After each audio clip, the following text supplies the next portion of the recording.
ఇప్పటికీ అంతే ఫ్రెష్ గా వింటారు ఆ పాట. కానీ మీకు ఇక్కడ విషయం చెప్పాలి, నా మొదటి పాట తెలుగు పాట కాదు, నా మొదటి పాట హిందీ పాట.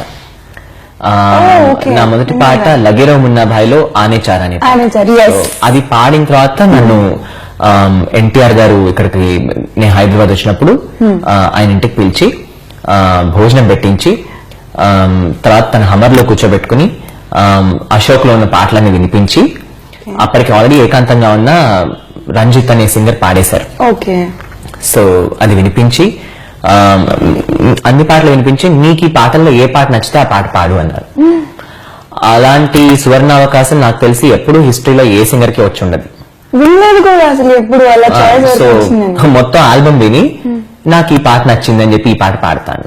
సో అంత మంచి అంటే నేను ఫస్ట్ ఆఫ్ ఆల్ ఎప్పుడైనా గాడ్ ఫాదర్ అంటే కూడా గాడ్ బ్రదర్ అంటాను యాక్చువల్ గా ఎన్టీఆర్ ని, జూనియర్ ఎన్టీఆర్ ని. ఎందుకంటే he was the first one to call me and ఆయనే నన్ను ఫ్లైట్ టికెట్ ఇప్పించి మరీ చెన్నైకి పంపించారు మణిగారి గారికి. మణిగారికి ఇంట్రొడ్యూస్ చేసింది జూనియర్ ఎన్టీఆర్ గారి. So that's how my first Telugu song happened. అందుకే నేను కోరుకున్న పాట అది, అందుకే నేను ఎంతో హాయిగా పాడాను.